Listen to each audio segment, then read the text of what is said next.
தேவாலயத்தின் நன்மைகள். பரிசுத்த வேதாகமத்தில் தேவாலயத்தின் நன்மைகள் என்று சில தெளிவான ஆசீர்வாதங்களை கர்த்தருடைய வார்த்தைக்கு உகந்ததாய் தேவன் நமக்கு தந்திருக்கிறார். தாவீதினுடைய இருதயம் கர்த்தருடைய ஆலயத்தின் மேல் பற்றுதலாய் இருந்தது. அவர் சொன்ன வார்த்தை என்ன தெரியுமா? நான் ஒரு ராஜா, நான் ஒரு அரண்மனையிலே வாசம் செய்கிறேன், எல்லா வாழ்க்கை வசதிகளோடு கூட இருக்கிறேன். ஆனால் தேவனுடைய பெட்டியோ கூடாரங்களுக்கு அடியிலே, திரைச்சீலைக்கு அடியிலே இருக்கிறது. அதுதான் அவருடைய மனசில் இருந்த ஒரு பெரிய ஆதங்கம். அவர் என்ன நினைச்சார்னா, இந்த உடன்படிக்கை பெட்டிக்கு நான் என்னுடைய அரண்மனையை விட உகந்த ஒரு ஆலயத்தை கட்டுவேன். பாருங்க, அந்த எண்ணத்தை ஆண்டவர் அங்கீகரித்தார். தேவாலயத்தின் மேலே பற்றுதலாக இருக்கிறவர்களுடைய இருதயத்தை கர்த்தர் கண்ணோக்கி பார்க்கிறார். அப்படிப்பட்டவர்களுக்கு தேவன் சில தெளிவான நன்மைகளை வைத்திருக்கிறார். அந்த நன்மைகளை பெற்றுக்கொள்ளும்படி வைராக்கிய வாஞ்சையோடு கூட இங்கு வந்திருக்கிற உங்கள் அனைவரையும் ஆண்டவராகிய இயேசு கிறிஸ்து என்ற அற்புதத்தின் திருநாமத்திலே மனப்பூர்வமாய் வாழ்த்தி ஆசீர்வதிக்கிறேன். தெய்வீக கிருபை உங்கள் மீது இருக்கட்டும். இந்த ஆராதனை வேளையை தேவன் நமக்கு அபரிமிதமாய் நன்மையினால் நிரப்பி ஆசீர்வதித்து தருவாராக. தலைகளை தாழ்த்தி ஆண்டவருடைய திருக்கரத்திலே நாம் இந்த ஆராதனையின் ஆசீர்வாதங்களுக்காக ஜெபிப்போம். இன்றைய நாள் கர்த்தர் உண்டு பண்ணின நாள், நாம் அதிலே மகிழ்ந்து கலைகூர்வமாக இப்பொழுது நாம் கர்த்தரை ஆராதிக்க வந்திருக்கிறோம். எழுந்து நிற்க முடிந்தவர்கள் எழுந்து நின்று சிறிது நேரம் கர்த்தரை ஆராதித்து தொழுது கொள்வோம். இன்றைய நாள் ஒரு விசேஷித்த நாள் இல்லையா? ஒரு மாதத்தை முடித்துவிட்டு அடுத்த மாதத்திற்குள்ளாக, புதிய மாதத்திற்குள்ளாக கால் எடுத்து வைத்திருக்கிறோம். இது ஒரு சபை கூடுதலினால், அதே போல ஒரு வாக்குத்தத்தத்தின் முதல் மாதத்தின் ஆரம்ப நாள், வாக்குத்தத்தத்தின் ஆராதனை. அது மட்டுமல்லாமல் இன்னைக்கு நம்ம மேய்ப்பர் பாஸ்டரோட பிறந்த நாள். ஆகவே இன்று நாம் ஒரு விசேஷித்த ஒரு நாளிலே இருக்கிறோம். ஆகவே கர்த்தர் நல்லவராகவே இருக்கிறார், எப்பொழுதும் நல்லவராக இருக்கிறார். எல்லாரும் போன 31 நாள் கர்த்தர் எனக்கு நன்மையே செய்தார் என்று சொல்லுகிறோம். அல்லேலூயா சொல்லுவோமா? அல்லேலூயா, அல்லேலூயா. இல்லையா? நம்மளை பாருங்க, இப்பதான் தொடங்கின மாதிரி இருந்துச்சு. நியூ இயர் ஆராதனை தொடங்கி இப்பதான் தொடங்கின மாதிரி இருந்துச்சு. ஒரு மாசத்தை கடந்து புதிய மாதத்துக்குள் வந்து விட்டோம். அவர் நல்லவராகவே இருக்கிறார். அநேகருக்கு கிடைக்காத ஸ்லாக்கியத்தை நமக்கு கொடுத்திருக்கிறார். ஆகவேதான் நம்ம எப்படி பாடுகிறோம்ன்றா, அவர் நேற்றும் இன்றும் என்றும் மாறாத தேவன். ஆமென், அல்லேலூயா. அது மாத்திரமல்ல, அவர் நமக்கு அவருடைய நாமத்தின் மூலம் அநேக பிளெஸிங்ஸ், ஆசீர்வாதங்கள் இருக்கிறது. அவர் நம்மை தாயை போல நடத்தி வருகிறார். தாய் தன்னை கைவிட்டாலும் அவர் கைவிடாத தேவனாக இருக்கிறார். தாய் தன் பாலகனை மறந்தாலும் அவர் மறக்காத தேவனாக இருக்கிறார். நம்மளுடைய துயரங்கள், நம்மளுடைய பயங்கரமான கொடிய நோய்கள் மத்தியிலும் அவர் நம்மை பாதுகாத்து வழிநடத்தி வருகிறார். இவைகளெல்லாம் நாம் மனதில் கொண்டவர்களாக அவருடைய நாமத்தை போற்றி பாடுவோமாக.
மகிழ்ந்திடுவே என் நேசரே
ஜெயதோனியோடு பாதுகாத்த அன்பை என்றும் பாடுவே. ஆர்பின் ஜெயதோனியோடு பாதுகாத்த அன்பை என்றும் பாடுவே. இயேசு என்னும் நாமமே நாமமே ஆத்துமாவின் கீதமே இதமே என் நேசரேசுவை நான் என்றும் ஏற்றி மகிழ்ந்திடுவே. என் நேசரேசுவை நான் என்றும் ஏற்றி மகிழ்ந்திடுவே. தாய்தன் பாலகரையே மறப்பினும் நான் மறவேன் என்று சொன்னதா. தாய்தன் பாலகரையே மறப்பினும் நான் மறவேன் என்று சொன்னதா. தாழ்த்தி என்னை அவர் கையில் தந்து ஜீவ பாதை என்றும் ஓடுவே. தாழ்த்தி என்னை அவர் கையில் தந்து ஜீவ பாதை என்றும் ஓடுவே. இயேசு என்னும் நாமமே நாமமே ஆத்துமாவின் கீதமே இதமே என் நேசரேசுவை நான் என்றும் ஏற்றி மகிழ்ந்திடுவே. என் நேசரேசுவை நான் என்றும் ஏற்றி மகிழ்ந்திடுவே. அகிலமும் சாட்சியாகவே போங்கள் என்று கட்டளையினார். பூமி அகிலமும் சாட்சியாகவே போங்கள் என்று கட்டளையினார். ஆவி ஆத்துமாவும் தேகம் யாவும் தந்து என்று கொண்டு செய்துவே. ஆவி ஆத்துமாவும் தேகம் யாவும் தந்து தொண்டு செய்துவே. இயேசு என்னும் நாமமே நாமமே ஆத்துமாவின் கீதமே இதமே என் நேசரேசுவை நான் என்றும் ஏற்றி மகிழ்ந்திடுவே. என் நேசரேசுவை நான் என்றும் ஏற்றி மகிழ்ந்திடுவே. ஹல்லேலூயா. தாய் தன் பாலகனை மறந்தாலும் நம்மை மறக்காத தேவன். அது மாத்திரமல்ல, நாம் பிறப்பதற்கு முன்பாகவே தாயின் வயிற்றில் இருக்கும்போதே அவர் நம்மை தேர்ந்தெடுத்த தேவன். ஹல்லேலூயா. என்னை கருவில் கண்ட தேவன், உலக தோற்றத்துக்கு முன்னமே நம்மை தெரிந்து கொண்ட தேவன். ஹல்லேலூயா. நாம் எல்லாரும் பாக்கியவான்கள். ஹல்லேலூயா. இல்லையா? புரியுதா நம்மளுக்கு? நம்ம எவ்வளோ ஒரு பாக்கியமுள்ள ஜனங்கள். நம்மை உலக தோற்றத்துக்கு முன்பாகவே நம்மை தெரிந்து கொண்டு நம்மை ஆசீர்வதித்து வருகிறார். ஹல்லேலூயா. ஆகவே நம்முடைய தேவன் அது மாத்திரமல்ல, மேய்ப்பராய் இருக்கிறார், மீட்பராய் இருக்கிறார், நமக்கு தகப்பனாக இருக்கிறார். தாய் மட்டுமல்ல, தகப்பனாகவும் இருக்கிறார். அதான் தாவீது அழகா சொல்றார், கர்த்தர் என் மேய்ப்பராய் இருக்கிறார், நான் தாழ்ச்சி அடையேன். நமக்கு எந்த தாழ்ச்சியே கிடையாது.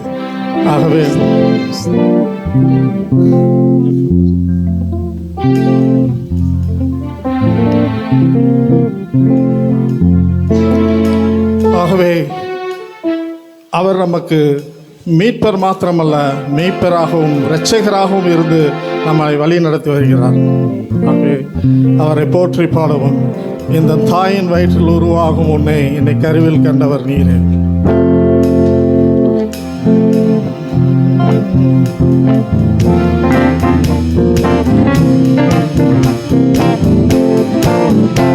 எந்த தாயின் வயிற்றில் உருவாகும் முன்னே என்னை கருவில் கண்டவர் நீரே. இந்த உலக தோற்றத்திற்கு முன்னே என்னை தெரிந்து கொண்டவரும் நீரே. இந்த தாயின் வயிற்றில் உருவாகும் முன்னே என்னை கருவில் கண்டவர்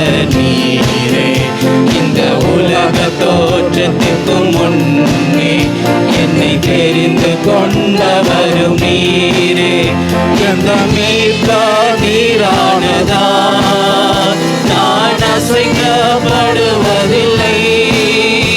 எந்த மீட்பர் நீரானதா குறை ஒன்றும் எனக்கில்லையே. எந்த மீட்பர் நீரானதா நான் அசைக்கப்படுவதில்லை. எந்த மீட்பர் நீரானதா குறை ஒன்றும் எனக்கில்லையே.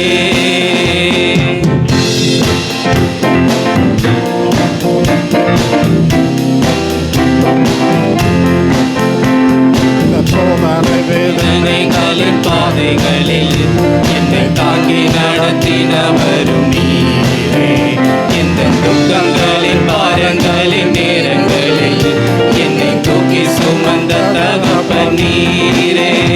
எந்த சோதனை வேதனைகளின் பாதைகளில் என்னை தாங்கி நடத்தினவரும் நீரே.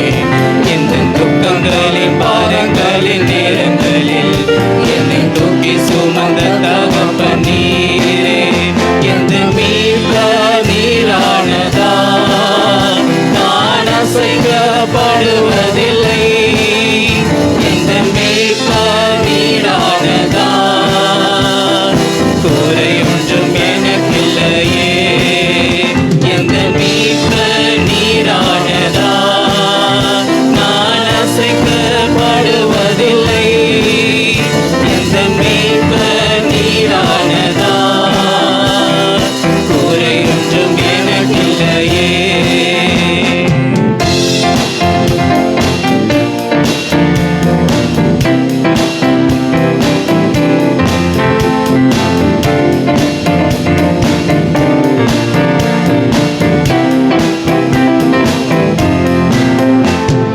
பயங்கள் கலக்கங்களின் வேலைகளில் என்னை பாதுகாத்த புகலிடம் நீரே.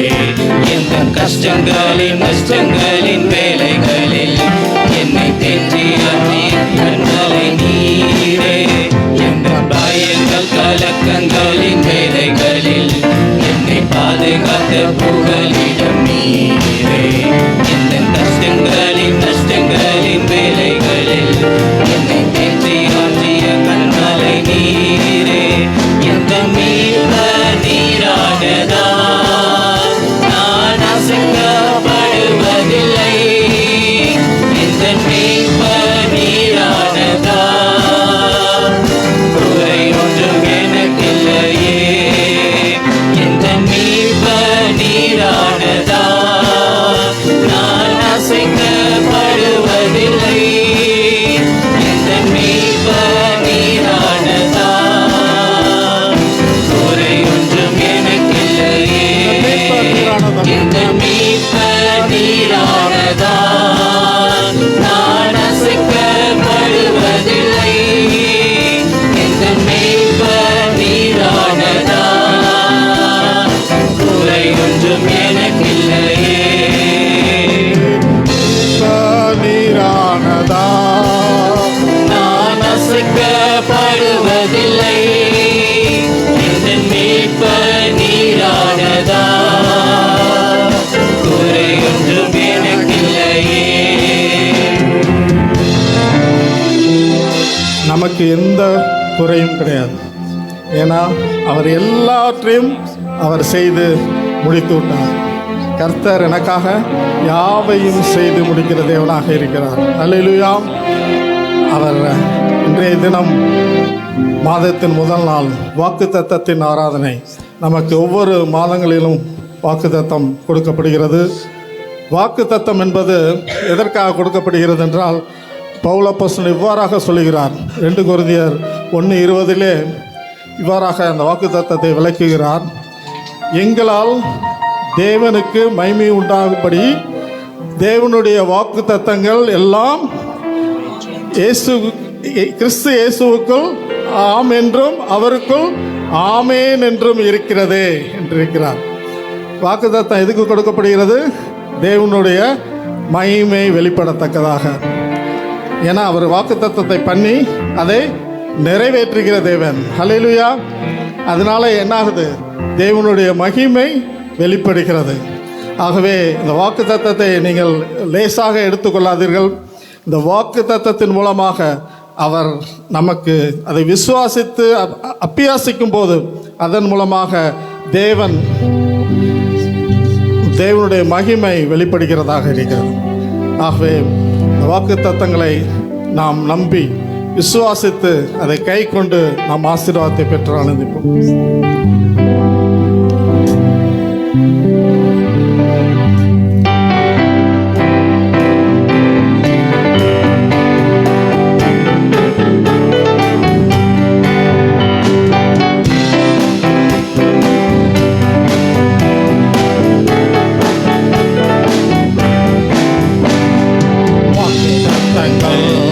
கிறிஸ்துவுக்குள்ளே ஆமென்று இருக்கின்றதே. வாக்குத்தத்தங்கள் நம் இயேசுவுக்குள்ளே ஆமென் என்று இருக்கின்றதே. வாக்குத்தத்தங்கள் கிறிஸ்துவுக்குள்ளே ஆமென் என்று இருக்கின்றதே. வாக்குத்தத்தங்கள் நம் இயேசுவுக்குள்ளே ஆமென் என்றும் இருக்கின்றதே. அவர் சர்வவல்ல தேவனாயிருப்பதால் வார்த்தைகள் எல்லாம் நிறைவேறும்.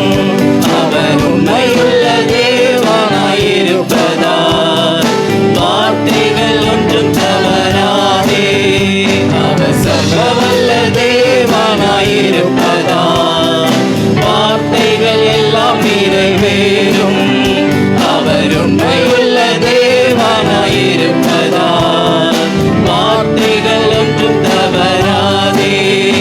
ஆமென் ஆமென். வாக்குத்தத்தங்கள் எல்லாம் ஆமென் ஆமென் ஆமென். இயேசு சொன்னதெல்லாம் ஆமென் ஆமென் ஆமென். வாக்குத்தத்தங்கள் எல்லாம் ஆமென் ஆமென் ஆமென். இயேசு சொன்னதெல்லாம் ஆமென்.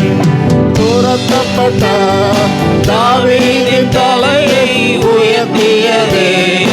அவர் சொன்ன வார்த்தையே துரத்தப்பட்ட தாவீதின் தலையை உயர்த்தியதே. அவர் சொன்ன வார்த்தையை குறித்திட்ட காலத்திலே அவர் வார்த்தை நிறைவேறிற்றே. குறித்திட்ட காலத்திலே நம் வாழ்விலும் நிறைவேறுமே. ஆமென் ஆமென். வாக்குத்தத்தங்கள் எல்லாம் ஆமென் ஆமென் ஆமென். இயேசு சொன்னதெல்லாம் ஆமென் ஆமென் ஆமென். வாக்குத்தத்தங்கள் எல்லாம் ஆமென்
தத்தங்கள் எல்லாம் ஆமே ஆமே ஆமே இயேசு சொன்னதெல்லாம் ஆமே ஆமே ஆமே வாக்கு தத்தங்கள் எல்லாம் ஆமே ஆமே ஆமே இயேசு சொன்னதெல்லாம் ஆமே.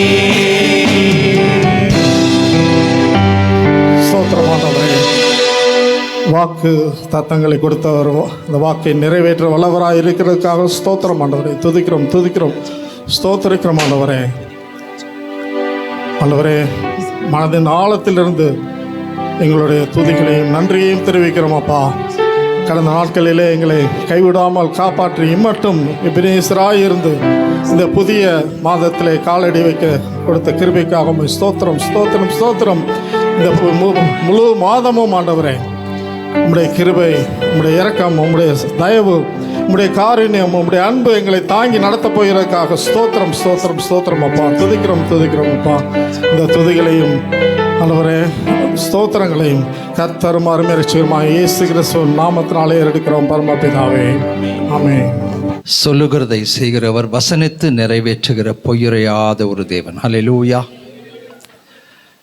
அருமையான பாடல்கள், ஆழமான பாடல்கள்.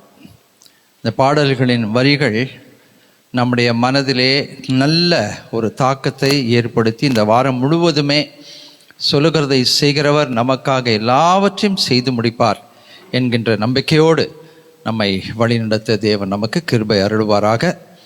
நாம் இப்பொழுது மீண்டும் எழுந்து நின்று 34வது சங்கீதத்தை மாறி மாறி வாசிக்கப் போகிறோம். 34வது சங்கீதத்திற்கு உதவி செய்ய ஆஷாவை முன்பாக அழைக்கிறேன். Psalm 34 for responsive reading. எழுந்து நின்று மாறி மாறி வாசிப்போம். எழுந்து நிற்கக்கூடியவர்கள் எழுந்து நிற்கலாம். சங்கீதம் 34. கர்த்தரை நான் எக்காலத்திலும் ஸ்தோத்திரிப்பேன், அவர் துதி எப்போதும் என் வாயில் இருக்கும்.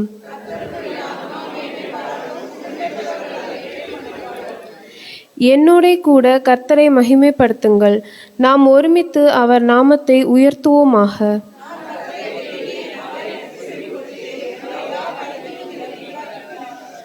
அவர்கள் அவரை நோக்கி பார்த்து பிரகாசமடைந்தார்கள், அவர்கள் முகங்கள் வெட்கப்படவில்லை.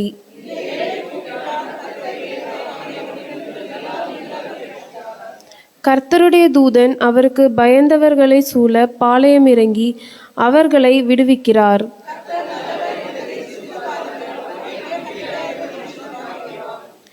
கர்த்தருடைய பரிசுத்தவான்களே, அவருக்கு பயந்திருங்கள், அவருக்கு பயந்தவர்களுக்கு குறைவில்லை.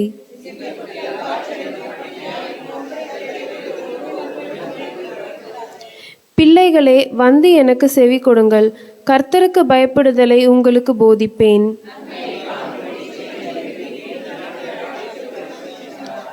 உன் நாவை பொல்லாப்புக்கும் உன் உதடுகளை கபட்டு வசனிப்புக்கும் விலக்கி காத்துக்கொள்.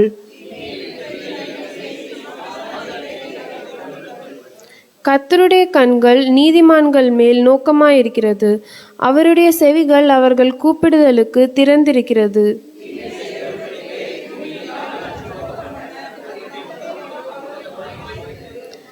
நீதிமான்கள் கூப்பிடும்போது கர்த்தர் கேட்டு அவர்களை அவர்களுடைய எல்லா உபத்திரவங்களுக்கும் நீங்களாக்கி விடுவிக்கிறார்.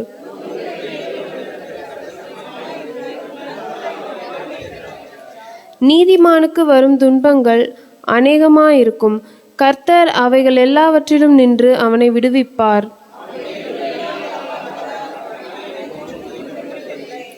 தீமை துன்மார்க்கனை கொல்லும், நீதிமானை பகைக்கிறவர்கள் குற்றவாளிகள் ஆவார்கள். கர்த்தர் தமது ஊழியக்காரரின் ஆத்மாவை மீட்டுக் கொள்கிறார், அவரை நம்புகிற ஒருவன் மேலும் குற்றம் சுமராது. தேவனுடைய வார்த்தைகள் நமக்கு நம்முடைய வாழ்விலே எப்படியெல்லாம் இந்த வனாந்திர வாழ்க்கையிலே உதவியாக இருக்கிறது என்பதை நாம் தொடர்ந்து பார்த்து கொண்டிருக்கிறோம். கால்களுக்கு தீபம், பாதைக்கு வெளிச்சம், பாதை காட்டுகிற ஜீவ வசனங்கள். எத்தனையோ வருடத்திற்கு முன்பாக யாராலேயோ எழுதப்பட்ட வசனங்கள். சில வசனங்கள் ஆண்டவர் வெளிப்படுத்தி எழுதின வசனங்கள், சில அனுபவங்கள் வாழ்க்கையின் அனுபவங்களாய் எழுதப்பட்டவைகள். ஆனால் இன்றைக்கும் இந்த ஜீவ வசனங்கள் நம்முடைய வாழ்க்கைக்கு பிரயோஜனமாக இருக்கிறது அப்படின்னு சொல்லி அதை நம்ம தியானிக்கும் போது அது எவ்வளவு வல்லமையுள்ள வார்த்தைகளாக இருக்க வேண்டும் என்பதை நம்ம பார்க்கிறோம். வாழ்க்கையிலே எதிர்பார்ப்புகள், இன்னைக்கு அதை பற்றி தான் பேச போகிறேன். எக்ஸ்பெக்டேஷன்ஸ், எதிர்பார்ப்புகள் இல்லாத வாழ்க்கையே இருக்க முடியாது. இங்கே உட்கார்ந்துருக்கிற நம்ம அனைவருமே நிறைய விஷயங்கள் நம்ம வாழ்க்கையிலே எதிர்பார்த்து கொண்டிருக்கிறோம். தனிப்பட்ட வாழ்க்கையிலே எதிர்பார்ப்புகள், குடும்ப வாழ்க்கையிலே எதிர்பார்ப்புகள், வேலை ஸ்தலத்திலே எதிர்பார்ப்புகள். இப்போ குடும்பத்தில்னா சில காரியங்கள் நடக்கணும், படிப்படியாக நடக்கணும், நிறைய காரியங்கள் தடைப்பட்டிருக்கிறது. ஒருவேளை வர வேண்டிய சொத்துரிமைகள் இன்னும் வரலை, எதிர்பார்ப்புகள் இருக்கிறது. தனிப்பட்ட வாழ்க்கைக்கு நமக்கு சில காரியங்களை எதிர்பார்க்கிறோம். வேலை கிடைக்காதவர்கள் வேலையை தேடி அலைகிறார்கள், எதிர்பார்க்கிறார்கள். திருமணமாகாதவர்களுக்கு இன்னும் திருமணமாக வேண்டும் என்ற எதிர்பார்ப்பு, குழந்தை பேருக்காக எதிர்பார்த்திருக்கிறவர்கள் அந்த ஒரு எதிர்பார்ப்பு. ஸோ வாழ்க்கை முழுவதுமே நீங்கள் பார்த்தீங்கன்னாக்கா கண்டிப்பாக எதிர்பார்ப்புகள் இருந்து கொண்டே தான் இருக்கிறது. எதிர்பார்ப்புகள் இல்லாத மனிதனே இல்லை. இது எனக்கு கிடைச்சா நல்லா இருக்கும், இது எனக்கு நடந்தால் நல்லா இருக்கும், இது எனக்கு வாய்த்தால் நல்லா இருக்கும். அலுவலக வேலையில் இருக்கிறவங்களுக்கு ப்ரொமோஷன் வேணும், ஹைக்கு வேணும், அதற்காக ஒரு எதிர்பார்ப்பு இருக்கிறது. என்ன நடக்க போகுது இந்த வருஷம் தெரியலையே, எனக்கு கிடைக்குமா கிடைக்காதா, கொடுப்பாங்களா கொடுக்க மாட்டாங்களா, இப்படிப்பட்ட எண்ணங்கள் எல்லாம் நமக்குள்ளே இருப்பது இயல்பு தான் அருமையான தேவஜனமே. அப்போது அந்த எதிர்பார்ப்புகளிலே இயல்பான ரீதியாக மக்கள் நம்மோடு கூட இருக்காங்க. இப்போ ஒரு அலுவலகம் எடுத்துக்கிட்டிங்கன்னாக்கா நேச்சுரல் ரம்ல நம்ம கூட நிறைய பேர் இருக்காங்க. அவங்க பேசுகிற வார்த்தைங்க, அவங்க சொல்கிற காரியங்கள், அவங்க பயப்படுகிற பயங்கள், அவர்களுடைய அவிசுவாச அறிக்கைகள், இதெல்லாம் நம்ம காதிலே நம்ம கேட்கும். ஏன்னா நம்ம ஒரு சமுதாயத்தில் வாழும்போது எல்லா மக்களும் இருப்பாங்க. ஆனால் இந்த நமக்கு வாழ்க்கையில் இருக்கிற எதிர்பார்ப்புகள், அது தனி வாழ்வின் எதிர்பார்ப்பாக இருந்தாலும் சரி, குடும்ப வாழ்வு எதிர்பார்ப்பாக இருந்தாலும் சரி, அல்லது அலுவலகத்தில் எதிர்பார்ப்பு, இந்த மாதிரி இருந்தாலும் கூட பரவாயில்ல. கர்த்தருடைய பிள்ளைகள் இந்த எதிர்பார்ப்பை எப்படி கையாள வேண்டும்? How are we to handle our expectations? நம்ம எப்படி அதை கையாள போகிறோம்? என்ன தரிசனத்தோடு அதை நம்ம கையாள போகிறோம்? எப்படிப்பட்ட விசுவாசத்தோடு அதை கையாள போகிறோம்? இந்த எதிர்பார்ப்புகளில் நம்முடைய தேவனை நாம் இணைத்து கொள்ள போகிறோமா, இல்லை அவரை விலக்கி வைத்து விட்டு பார்க்க போகிறோமா? தேவனை இணைத்து கொண்டால் கண்டிப்பாக நமக்கு விசுவாசம் வரும். தேவனை விலக்கி வைத்து பார்த்தால் அந்த 10-11 பக்கத்தில் இருக்க பேசுகிறான் பார்த்தீங்களா, அப்படி தான் நம்மளும் பேசுவோம். அவங்க எப்படி நினைக்கிறாங்களோ அதே மாதிரி தான் நம்மளும் நினைப்போம். அப்படித்தான் நம்ம பயப்படுவோம், கலங்குவோம். ஆனால் நம்முடைய எதிர்பார்ப்புகளில் தேவனை இணைத்து கொள்ளும் போது, இந்த தேவனுடைய வார்த்தைகளை இணைத்து கொள்ளும் போது கண்டிப்பாக நம்முடைய வாழ்க்கையில் ஒரு வித்தியாசமான முடிவை நாம் பார்க்க முடியும். எப்போ நாம் அவிசுவாச அறிக்கையை ஒழித்து விட்டு விசுவாச அறிக்கை செய்து நம்முடைய எதிர்பார்ப்புகளில் இந்த தேவனை இணைத்து கொள்கிறோமோ, அப்பொழுது நம்முடைய வாழ்க்கையிலே நடக்கிற அற்புதங்களை பார்க்க முடியும். அந்த அற்புதங்களை வைத்து தான் நம்ம விசுவாசத்தில் அடுத்த படிக்கு மேலே போக முடியும். ஒவ்வொரு விசுவாச பரீட்சையிலும் நாம் அடுத்த படிக்கு போவதற்கான எல்லா வாய்ப்புகளும் நமக்கு அருளப்படுகிறது. அதனால தான் நம்ம விசுவாசிகள் என்று சொல்லி அழைக்கப்படுகிறோம். இல்லைன்னா நம்ம வெறும் சுவாசிகள் தான். விசுவாசம் இல்லாட்டி வெறும் சுவாசிகள் தான். ஆனால் நம்ம விசுவாசிகள். அப்போது நம்முடைய எல்லா எதிர்பார்ப்புகளிலும் தேவனை நாம் இணைத்து கொள்ள வேண்டும். அதற்கு ஆதாரமாக ஒரு அழகான, நம்ம எல்லாருக்கும் நன்றாக தெரிந்த ஒரு வசனத்தை தான் இன்றைக்கி நான் எடுக்க போகிறேன். எரேமியா தீர்க்க தரிசன புஸ்தகம் 29வது அதிகாரம் 11வது வசனம். எரேமியா தீர்க்க தரிசன புஸ்தகம் 29வது அதிகாரம் 11வது வசனம். அப்படியே நம்ம இணைந்து சேர்ந்து வாசிப்போம். நீங்கள் எதிர்பார்த்திருக்கும் முடிவை உங்களுக்கு கொடுக்கும்படிக்கு நான் உங்கள் பேரில் நினைத்திருக்கிற நினைவுகளை அறிவேன் என்று கர்த்தர் சொல்கிறார். அவைகள் தீமைக்கல்ல, சமாதானத்துக்கு ஏதுவானவைகளே. இப்போ இந்த வசனம் சொல்லப்பட்ட அந்த கான்டெக்ஸ்ட் என்னன்னு கேட்டிங்கனாக்கா, இஸ்ரேல் ஜனங்கள் பாபிலோனிலே 70 வருடம் அடிமைத்தனத்துக்குள்ள போக வேண்டிய ஒரு நிலைமை வந்தபோது அதனுடைய அந்த விடுதலையின் நன்னாட்களை அவர்கள் எதிர்பார்த்து காத்திருந்தார்கள். அந்த விடுதலை நன்னாட்களை எதிர்பார்த்து காத்திருக்கிறவர்களுக்கு வெளிப்பட்ட அந்த வசனத்தின் ஒரு பகுதியை தான் நம்ம இன்றைக்கு தியானிக்கிறோம். இது ஒரு நல்வார்த்தை என்று சொல்லி அதுக்கு முந்தின வசனத்தில் நம்ம பார்க்கிறோம்.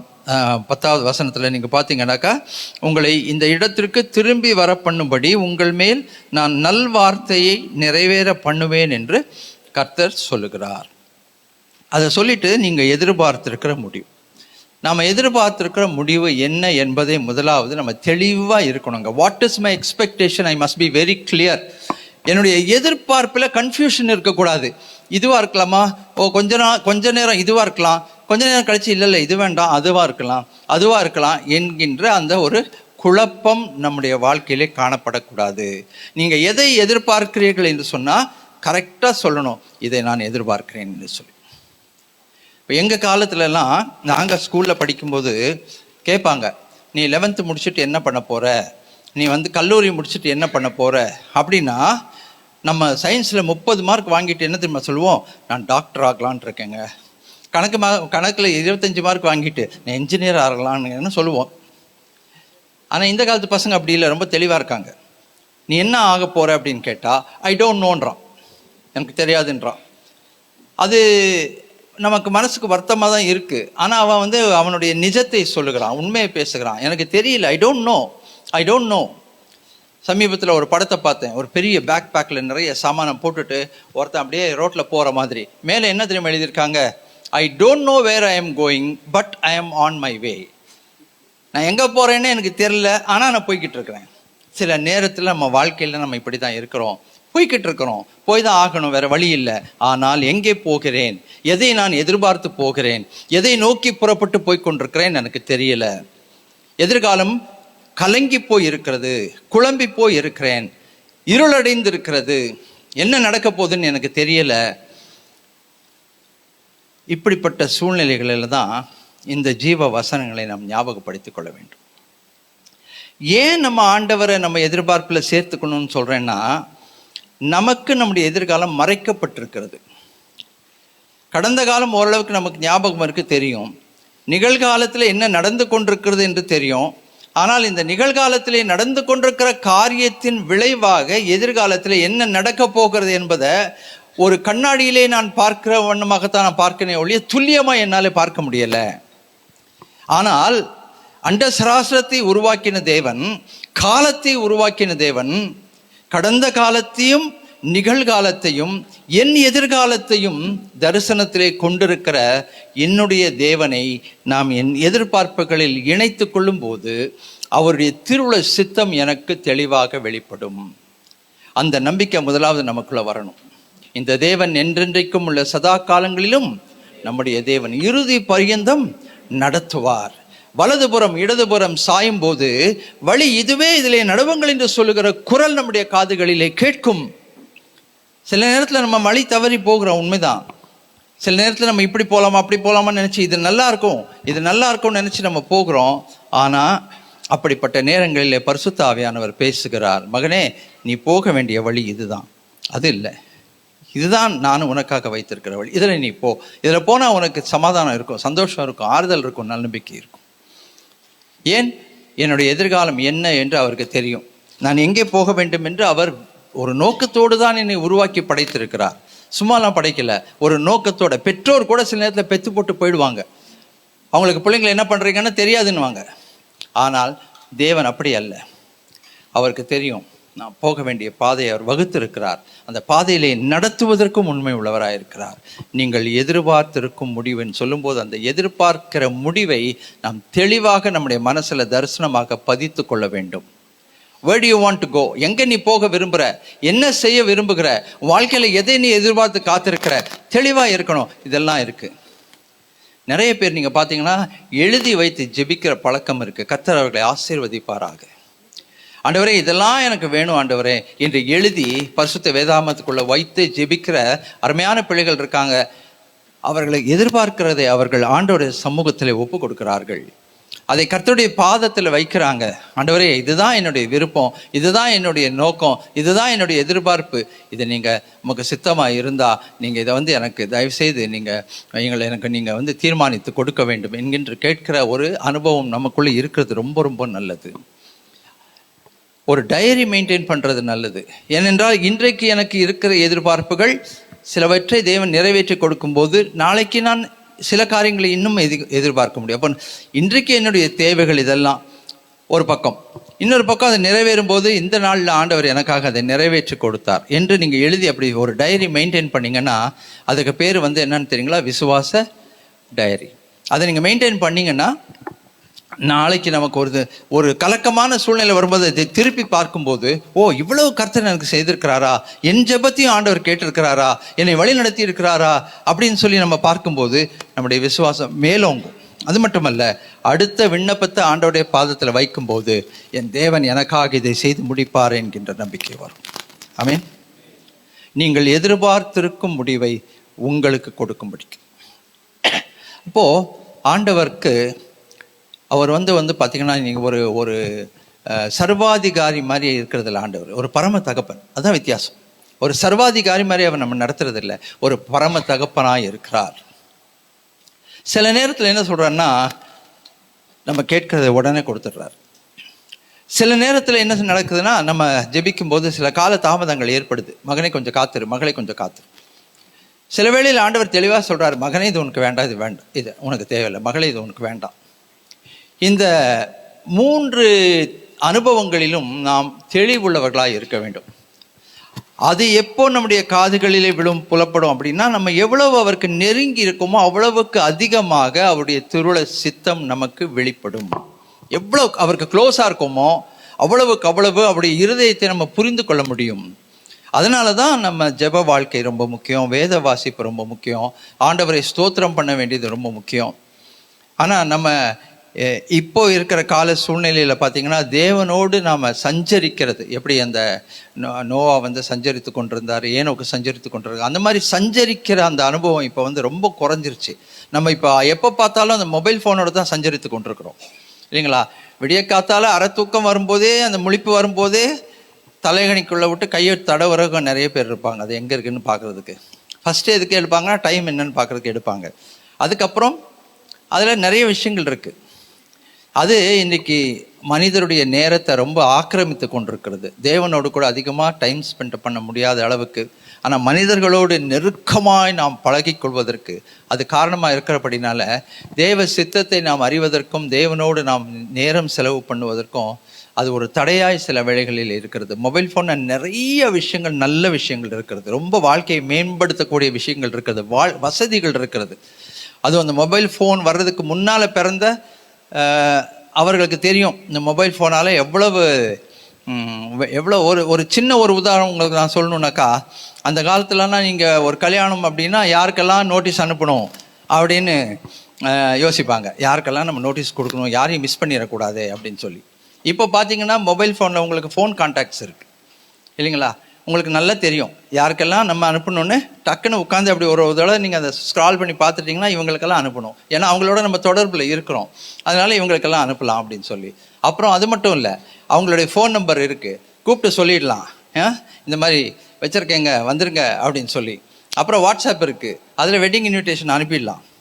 நான் பாஸ்டராக இருக்கனால நிறைய பேர் வெட்டிங் இன்விடேஷன் கொடுக்கணும்னு எங்கள் வீட்டுக்கு தேடி வருவாங்க. நான் அவங்கக்கிட்ட என்ன சொல்லுவேன்னா, அவங்க கூப்பிட்டு என்கிட்ட சொல்லும்போதே சொல்லுவேன், வாட்ஸ்அப்பில் இன்விடேஷன் அனுப்பிச்சி வைங்க போதும், நீங்கள்லாம் வரணும்னு அவசியம் இல்லை. எத்தனை பேருக்கு தான் கொடுப்பீங்க, எத்தனை பேருக்கு தான் அலைவீங்க, இல்லை பெற்றோருடைய நிலைமை தடுமாறும் அந்த நேரத்தில். வாட்ஸ்அப்பில் அனுப்பி வைங்க, நான் வந்துடுறேன்னு சொல்லுவேன் நான். அப்படிப்பட்ட வசதிகளெல்லாம் இருக்குது, நிறைய வசதிகள் இருக்குது. அந்த ஒரு மொபைல் ஃபோனில் எவ்வளவு வசதிகள் இருக்குது. டைம் பார்க்குறோம், பேசுகிறோம், மெசேஜ் அனுப்புகிறோம், ஸ்டோர் பண்ணி வைக்கிறோம். அதில் வந்து டைரி இருக்குது, டைரியில் என்னென்ன பண்ணுறோன்றதை நம்ம எழுதி வைக்கலாம்.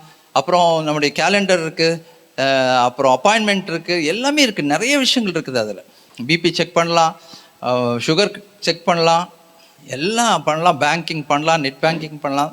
ரொம்ப பெரிய ஆசீர்வாதம் தான், அதில் எந்த சந்தேகமும் இல்லை. ஆனால் அதே மொபைல் ஃபோனில் வாழ்க்கையை திசை திருப்பக்கூடிய, தேவையில்லாத சில காரியங்களை வளர்த்து கொள்ளக்கூடிய, நேரத்தை வீணடிக்கக்கூடிய அநேக காரியங்களும் இருக்கிறது. ஆனால் அதில் தான் நம்ம ரொம்ப கவனமாக இருக்கணும். அருமையான தேவஜனமே, நான் இதை ஏன் சொல்கிறேன்னா, எவ்வளவு ஆண்டோடைய இருதயத்துக்கு நம்ம நெருக்கமாக இருக்கிறோமோ அவ்வளவுக்கு அவ்வளவு அவருடைய வார்த்தை நம்முடைய காதுகளில் விழும். அவருடைய திருவுள சித்தம் என்ன என்பது நமக்கு புலப்படும். அதை நம்ம அப்படியே பற்றி பிடித்து கொண்டா ஒரு நாள் நம்ம வெட்கப்பட்டு போகிறது இல்லை.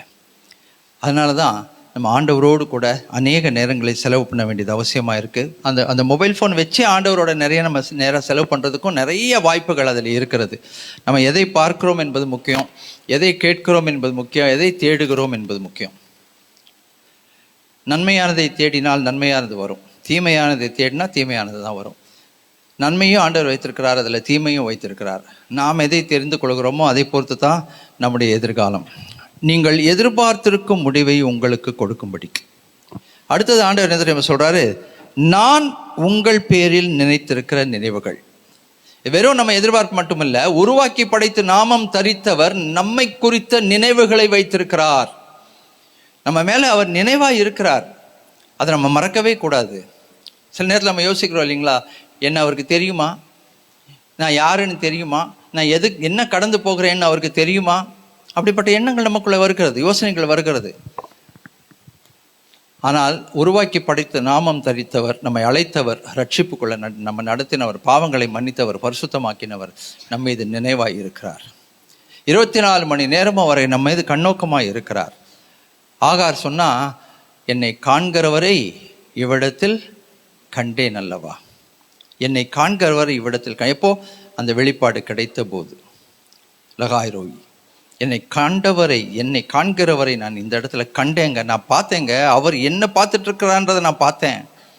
அவர் என் மேல நினைவாய் இருக்கிறார் என்பதை நான் பார்த்தேன். என்னுடைய சிறுமையை அவர் நோக்கி பார்த்தார், அதை நான் பார்த்தேன். நான் விரட்டப்பட்ட போது, அனாதையாய் ஓடி போகும்போது, என் குழந்தைய ஒரு தூரத்தில் வச்சுட்டு கண்ணீர் விட்டு கதறின போது அவர் என்னை பார்த்தாருங்க. நான் நினைச்சேன் அவர் இல்லைன்னு நினைச்சேன். யாக்கோபு கூட அதுதான் சொல்றாரு. சகோதரனாகிய ஏசாவுக்கு முகம் விலகி போகும்போது, அந்த வனாந்திரத்தில் படுத்திருக்கும் போது, ஒரு கல்லை தூக்கி தலையணியாய் வைத்து கொண்டு படுத்து தூங்கும்போது வந்த தரிசனம், அதை நம்ம பார்த்தோம், போன வாரம் கூட பார்த்தோம். அவர் எழுந்து என்ன சொல்றாரு? ஓ, இந்த இடத்தில் தேவன் இருக்கிறார், நான் தான் இதை அறியாது இருந்தேன். அவர் இருக்கிறாருங்க, அவர் எங்கேயும் போல. ஏன்னா அவருடைய வார்த்தை, அவருடைய வாக்கு தத்துவம், நான் உன்னை விட்டு விலகுவதும் இல்லை, உன்னை கைவிடுவதும் இல்லை. ஒரு நாள் அவர் நம்மை விட்டு விலகி போறதில்லை, பார்த்து கொண்டு தான் இருக்கிறாரு. பார்த்து கொண்டு இருக்கிறவர் என்னவும் பார்ப்பார் தெரியுமா? இந்த மகன் என்னை தேடுகிறானா, இந்த மகள் என்னை தேடுகிறாளா, என்னை கனம் பண்ணுகிறானா, என்னை என்கிட்ட ஆலோசனை கேட்கிறானா, என்னுடைய வார்த்தையின்படி நடக்க விருப்பப்படுகிறானா, எல்லாவற்றையும் அவர் பார்த்து கொண்டு தான் இருப்பார். தேவ தூதர்கள் ஏறுகிறதும் இறங்குகிறதுமாய் இருக்கிறார்கள். அது என்ன தெரியுங்களா? ரிப்போர்ட்டிங். நம்மளை பற்றி ரிப்போர்ட் போய்கிட்டே இருக்குது. 24 hours நம்ம பற்றி ரிப்போர்ட் போய்கிட்டே இருக்குது. ஐடி டிபார்ட்மெண்ட்டில் இருக்கவங்களுக்கு தெரியும், ட்ராக்கர். அந்த ட்ராக்கரில் எல்லாம் ட்ராக் ஆகிட்டு இருக்கும். நீங்கள் வைத்திருக்கிற மொபைல் ஃபோனில் எல்லாமே ட்ராக் ஆகிட்டு இருக்குது. நீங்கள் என்னென்ன பண்ணுறீங்க, எந்தெந்த சைட்டுக்குள்ளே போகிறீங்க, அங்கே எவ்வளோ நேரம் செலவு பண்ணுறீங்க, எல்லாம் ரெக்கார்ட் ஆகிக்கிட்டு இருக்குது. அந்த மாதிரி நம்முடைய வாழ்க்கை ரெக்கார்ட் ஆகிக்கிட்டு இருக்குது. அவருக்கு தெரியாதது ஒன்றுமே இல்லை, அவருடைய கண்களுக்கு மறைவானது ஒன்றுமே இல்லை. அதனால தான் அருமையான தேவஜனமே, நாம் அவருடைய நினைவுகளுக்கு நாம் மதிப்பு கொடுக்க வேண்டும். ஆண்டவரே, நீங்க என்ன நினைக்கிறீங்க? What is your opinion? என் வாழ்க்கைக்கு என்ன வர வேண்டும் என்று நீங்க என்ன நினைத்து கொண்டிருக்கிறீங்க? உங்க நினைவுகள் என்ன? It is not just about my thoughts. என்னுடைய நினைவுகள் அல்ல. ஆண்டவர் என்ன சொல்றாரு? உன்னுடைய நினைவுகள் என்னுடைய நினைவுகள் அல்ல, உன் வழியும் என் வழி இல்லை. அப்போ நம்ம என்ன தெரியுமா சொல்லணும்? ஐயோ ஆண்டவரே, அப்படி வேண்டாம், என்னுடைய நினைவுகள் உம்முடைய நினைவுகளாக இருக்கட்டும், என் வழிகள் உம்முடைய வழிகளாக இருக்கட்டும். அப்படி எப்போ நம்ம ஒப்பு கொடுக்குறோமோ, அப்போ தீமைகளையும் ஆண்டவர் நன்மைகளாய் மாற்றுவார். உன் பேரில் நான் நினைத்திருக்கிற நினைவுகளை அறிவேன் என்று கர்த்தர் சொல்கிறார். The all knowing God, omniscient, omnipotent, எல்லா இடத்துலையும் இருந்து எல்லாவற்றையும் ஆராய்ந்து அறிந்திருக்கிறவர். தேவனுடைய ஆழங்களை பற்றி அப்போஸ்தலனாகிய பவுல் ரொம்ப அழகாக எழுதுகிறார். தேவனுடைய ஆழங்கள், த டெப்த்ஸ் ஆஃப் காட், அந்த ஆழங்கள் எல்லாம் போக போக போக ரொம்ப அருமையாக அற்புதமாக இருக்கும். அந்த ஆழத்துக்கு நம்ம உள்ளே போனால் தான், எவ்வளோக்கு உள்ளே போகிறோமோ அவ்வளோக்கு எவ்வளோ முத்து எடுக்கலாங்க. நம்ம எப்போ பார்த்தாலும் சர்ஃபேஸ்லேயே இருக்கோம், மேலேயே இருக்கோம், கொஞ்சம் இருக்க மாதிரி இருக்கும், அப்புறம் போயிடுறோம். மகனே இருக்கியா? இருக்கேன். அடுத்தது இருக்கியான்னா இல்லை. ஆழத்துக்கு போக போக தான் முத்து எடுக்க முடியும். அருமையான தேவஜனமே, தேவனுடைய ஆழங்கள், அந்த தேவனுடைய ஆழங்கள் எல்லாவற்றையும் ஆராய்ந்து அறிந்திருக்கிறது. நான் யார் என்று அவருக்கு தெரியும். 19வது சங்கீதம், 119வது சங்கீதம்லாம் நீங்கள் வாசித்து பார்த்தீங்கன்னா தெளிவாக சொல்கிறார் இல்லையா? நீ எங்கே இருந்தாலும் எனக்கு தெரியும், நீ பாதாளத்தில் படுக்க போட்டாலும் அதுவும் எனக்கு தெரியும், நான் உன்னை விட்டு விலகுவதில்லை, இப்போ நம்மை பற்றி இப்படி அறிந்திருக்கிற தேவன் உங்கள் பேரில் நினைத்திருக்கிற நினைவுகளை அறிவேன் என்று கர்த்தர் சொல்கிறார். அவருடைய நினைவுகள் தீமைக்கு அல்ல, சமாதானத்துக்கு ஏதுவான நினைவுகள். அருமையான தேவஜனமே, இந்த காரியத்தை நான் கொஞ்சம் இன்னைக்கு உங்க கூட ஆழமாய் பேச விரும்புகிறேன்.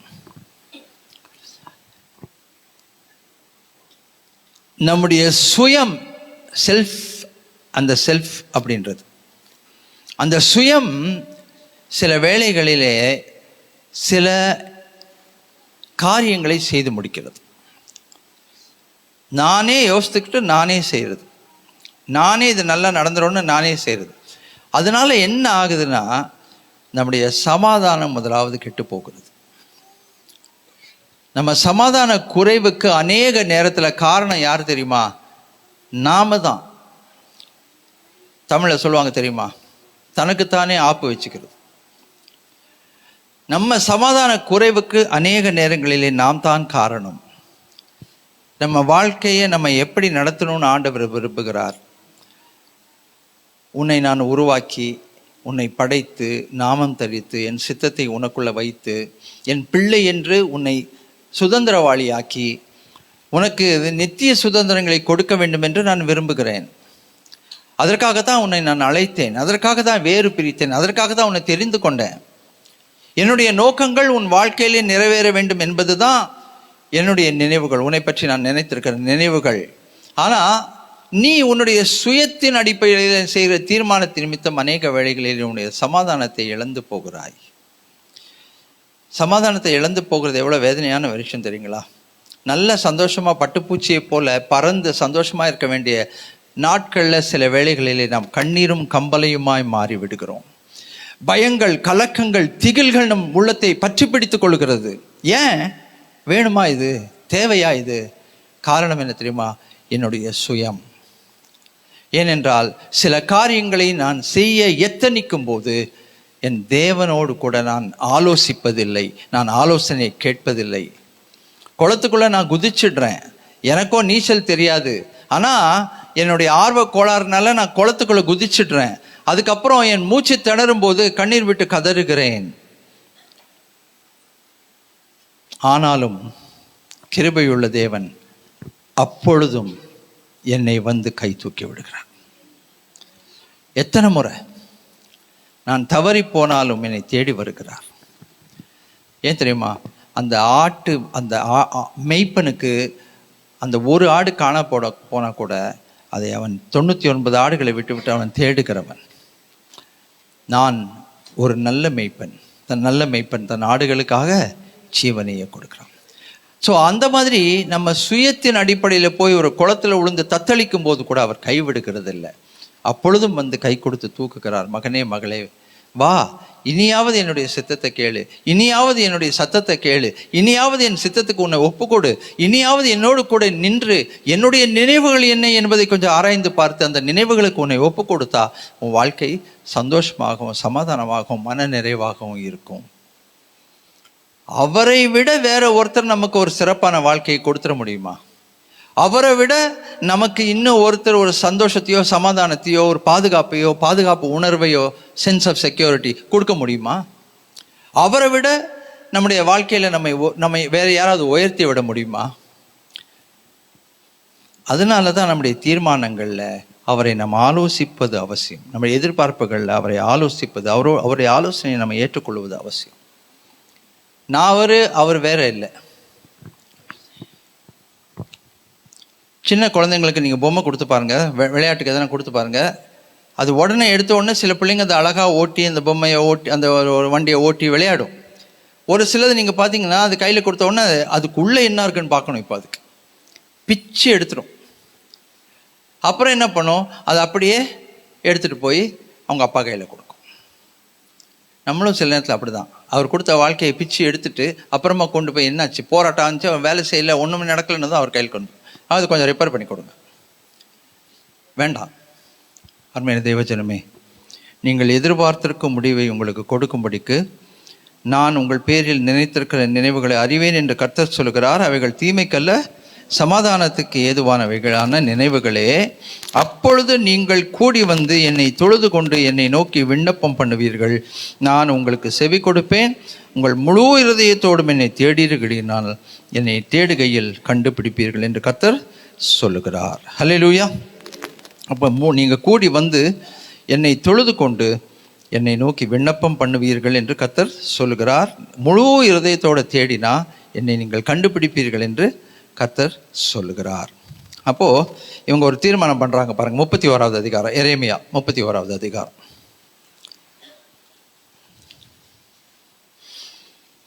4வது வசனம். எல்லாரும் சேர்ந்து வாசிப்போம். எரேமியா 31:4 வாசிப்போம்.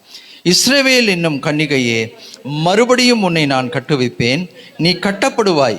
மறுபடியும் நீ மேள வாத்தியத்தோடும் ஆடல் பாடல் செய்கிறவர்களின் களிப்புள்ள கூட்டத்தோடும் புறப்படுவாய். மறுபடியும் சமாரியாவின் மலைகளின் திராட்சை தோட்டங்களை நாட்டுவாய். நாட்டுகிறவர்கள் அவைகளை நாட்டியதன் பலனை அனுபவிப்பார்கள். இந்த வார்த்தை வந்த உடனே என்ன சொல்கிறாங்க பாருங்க. எழுந்திருங்கள், சியோனில் நம்முடைய தேவனாகிய கர்த்தரிடத்திற்கு போவோம் வாருங்கள் என்று எப்பிராயீமின் மலைகளில் உள்ள ஜாமக்காரர் கூறும் காலம் வரும். ஹல்லேலூயா, ஹல்லேலூயா. ஆண்டவர் சொல்கிறார், நீ திருப்பி உன்னை நான் கட்டுவேன். நீ ஒருவேளை இதுவரைக்கும் கட்டப்படாமல் நீ அப்படியே நெகிழப்பட்டதும் கைவிடப்பட்டதுமாய் இருப்ப. பியூலா நெகிழப்பட்டதும் கைவிடப்பட்டதுமான ஒரு நகரம். அப்போது நீ கைவிடப்பட்டதாக இருந்தாலும் கூட ஆண்டவர் என்ன தெரியுமா சொல்கிறாரு, உன்னை மறுபடியும் நான் கட்டுவிப்பேன், நீ கட்டப்படுவாய். நீ மேளத்தோட தாளத்தோட ஆடல் பாடல் செய்கிற களிப்புள்ள கூட்டத்தோடு கூட புறப்படுவாய். மறுபடியும் நான் திராட்சை தோட்டங்களை நாட்டுவேன், அதன் பலன்களை அனுபவிப்பார்கள். நம்ம செய்ய வேண்டியது என்ன தெரியுமா? எழுந்திருங்கள், சியோனில் நம்முடைய தேவனாகிய கர்த்தரிடத்திற்கு போவோம் வாருங்கள். எங்கே போகணுமோ அங்கே போகணுங்க. நம்ம எதிர்பார்ப்பு நிறைவேறணும்னா எங்கே போகணுமோ அங்கே போகணும். அங்கே போனால் தான் அது நிறைவேறும். அப்போ தான் ஆண்டவருடைய திருவிழா சித்தம் நம்முடைய வாழ்க்கையில் அது நிறைவேறும் என்று சொல்லி நம்ம பார்க்கிறோம். ஹல்லேலூயா, ஆமென். 33வது அதிகாரம்,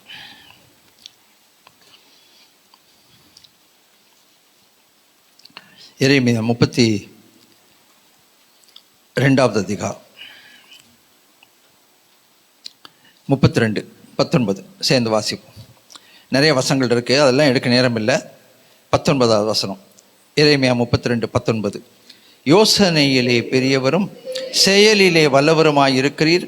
அவனவனுக்கு அவனுடைய வழிக்கு தக்கதாகவும் அவனுடைய கிரியைகளின் பலனுக்கு தக்கதாகவும் அளிக்கும்படி உம்முடைய கண்கள் மனுபுத்திரருடைய எல்லா வழிகள் மேலும் நோக்கமாய் இருக்கின்றன.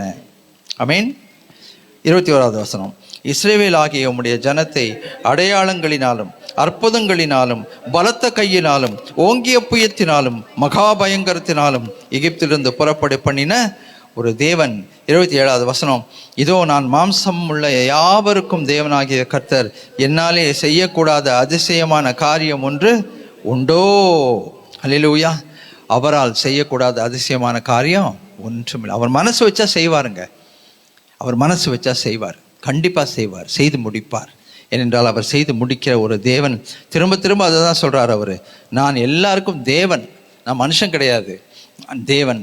என்னால் செய்யக்கூடாத அதிசயமான காரியம் ஒன்றுமில்லை, நான் கண்டிப்பாக காரியங்களை வாய்க்க பண்ணுவேன் என்று கர்த்தர் சொல்லுகிறார். ஆமென்.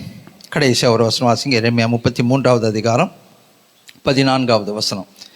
எரேமியா 33வது அதிகாரம் 14வது வசனம். இதோ நாட்கள் வரும் என்று கர்த்தர் சொல்லுகிறார், அப்பொழுது நான் இஸ்ரவேலின் குடும்பத்துக்கும் யூதாவின் குடும்பத்துக்கும் சொன்ன நல்வார்த்தையை நிறைவேற்றுவேன். ஆமென். சொல்லுகிறதை செய்கிறவர் திரும்ப திரும்ப இன்னைக்கு அதை தான் பேசியிருக்கிறாரு. நான் கொடுத்த நல்வார்த்தையை நிறைவேற்றுவேன், கொடுத்த நல்வார்த்தையை நிறைவேற்றுவேன். மனுஷன் கொடுத்த நல்வார்த்தையை நிறைவேற்ற ரொம்ப கஷ்டம். சொல்லுவான், செய்ய மாட்டான். அப்புறம் ஏன்டா சொன்னேன்னு கேட்டால் ஏதோ சொல்லிட்டேன்னுவான். அது எல்லாருக்கும் உண்டு. இப்போ நம்மளே யோசித்து பாருங்கள். நீங்களே உங்களை பற்றி யோசிங்க, நான் என்னை பற்றி யோசிக்கிறேன்.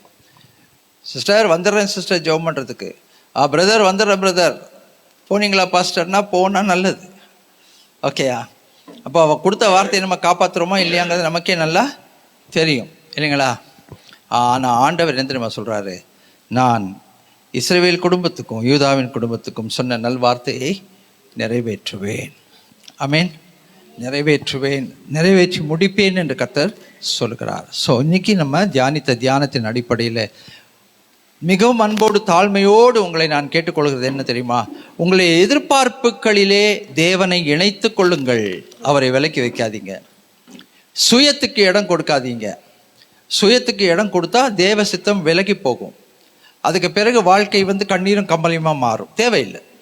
தேவ சித்தத்துக்கு உங்களை ஒப்பு கொடுங்க. கீழ்ப்படிங்க. விசுவாச அறிக்கை செய்யுங்க.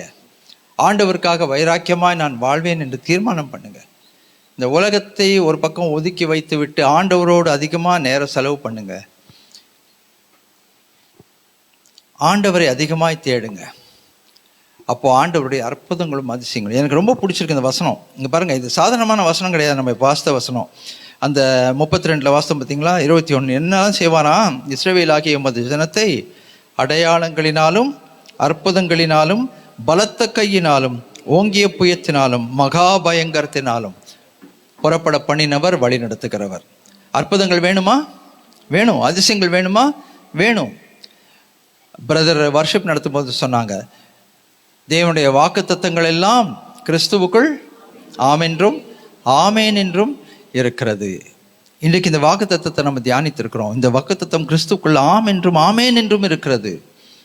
ஏனென்றால் அவர் பொய்யுரையாத தேவன். அதனால இந்த நாளிலிருந்து நம்ம எவ்வளவு ஆண்டவரோட நெருக்கமாய் நம்ம வாழ்க்கையை இணைத்து கொள்ளுகிறோமோ அவ்வளவு அதிகமாய் உங்கள் வாழ்க்கையில் நீங்கள் அற்புதங்களை பார்க்க முடியும். கர்த்தர் உங்களுக்கு கொடுத்த வாக்குத்தத்தங்களின் நிறைவேறுதலை பார்க்க முடியும். உங்கள் வாழ்க்கை மிகுந்த சமாதானத்தோடு சந்தோஷத்தோடு இருக்கும். அதுக்கு தான் அவர் ஜீவனை கொடுத்தாரு. என்ன சொல்றாரு? என் சொந்த குமாரன் என்றும் பாராமல் அவரையே நமக்கு தந்தவர், மற்ற எல்லாவற்றையும் மறலாதிருப்பது எப்படி? கொடுக்க மாட்டாரா? கொடுப்பாருங்க. அவருடைய சித்தத்துக்குள்ள போய் கேளுங்க. சித்தத்துக்குள்ள வைத்து ஜெபிங்க.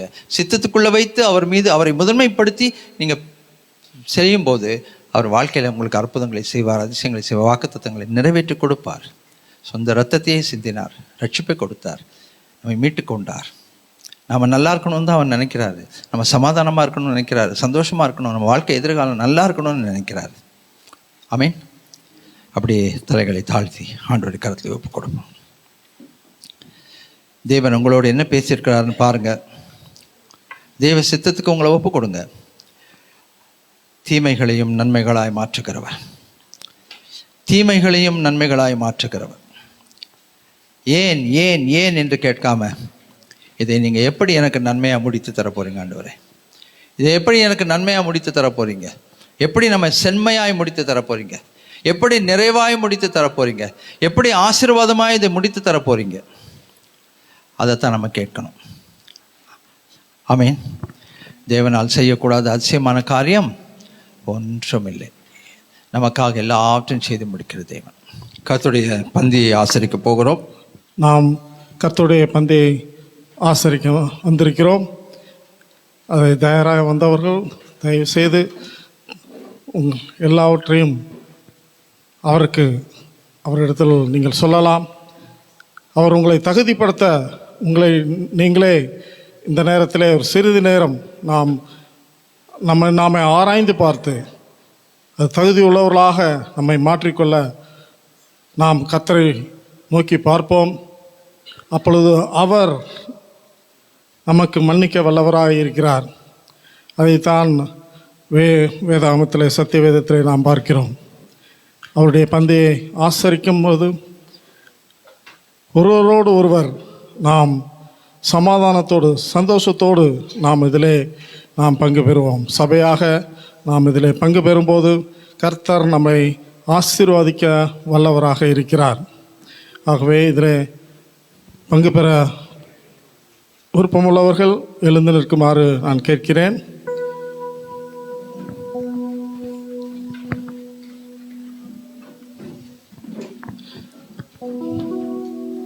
இயேசு கிறிஸ்து தாம் காட்டி கொடுத்த அந்த ராத்திரியிலே அப்பத்தை எடுத்து அவர் பெற்று, இதை வாங்கி புசியுங்கள், இது உங்களுக்காக பிக்கப்படுகிற என்னுடைய சரீரமாய் இருக்கிறது.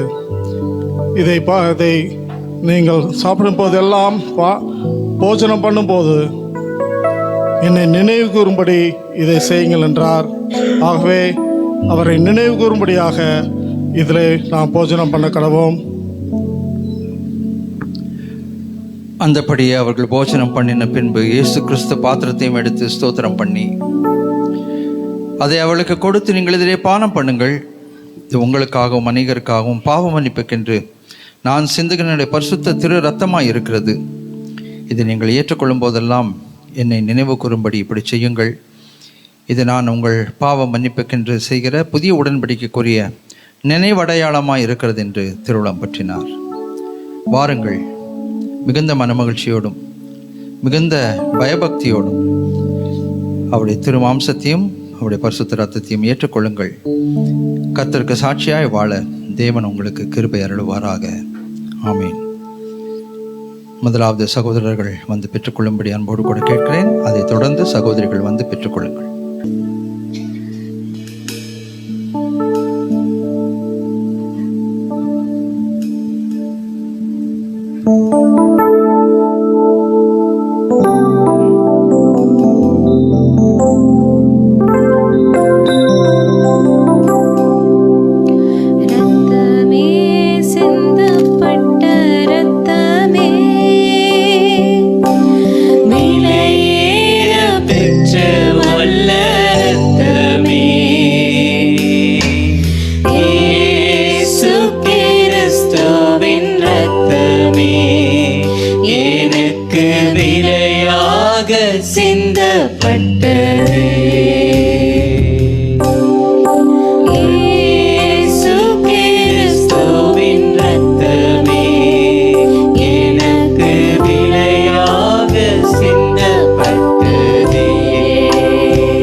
நாம் பந்தியை ஆசரித்தோம். இப்போ சிறிது நேரம் வாயிலை திறந்து அவருக்கு ஸ்தோத்திரம் சொல்லுவோம், அவருக்கு நன்றி சொல்லுவோம்.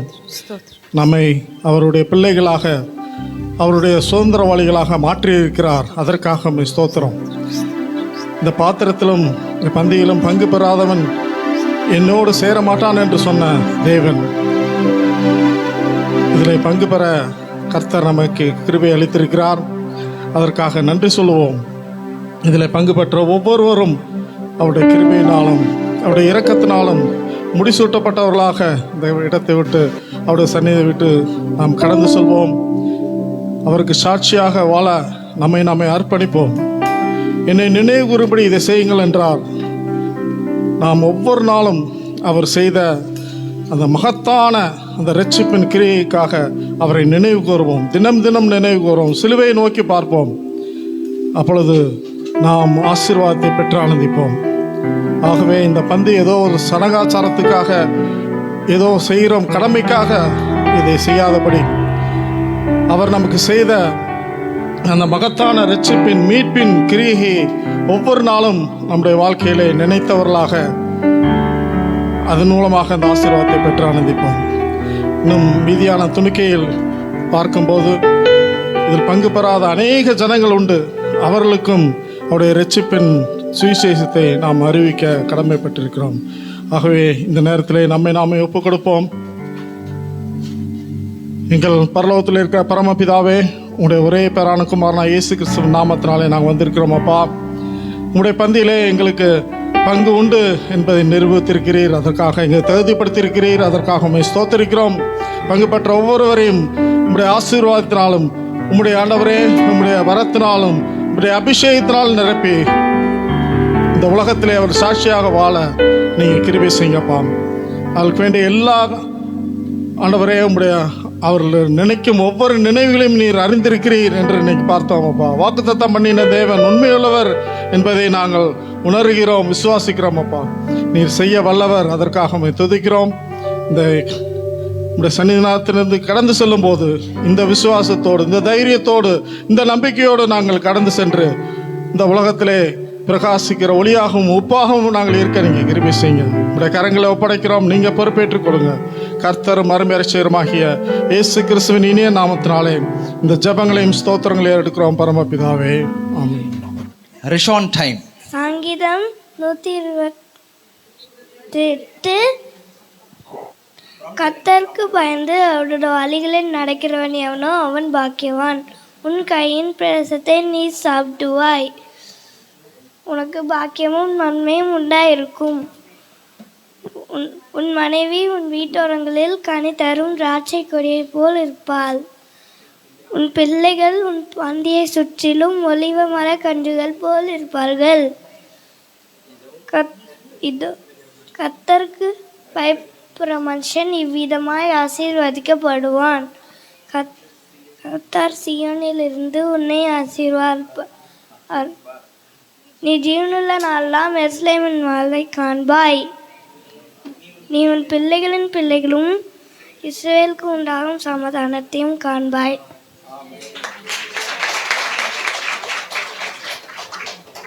God bless you. God bless you.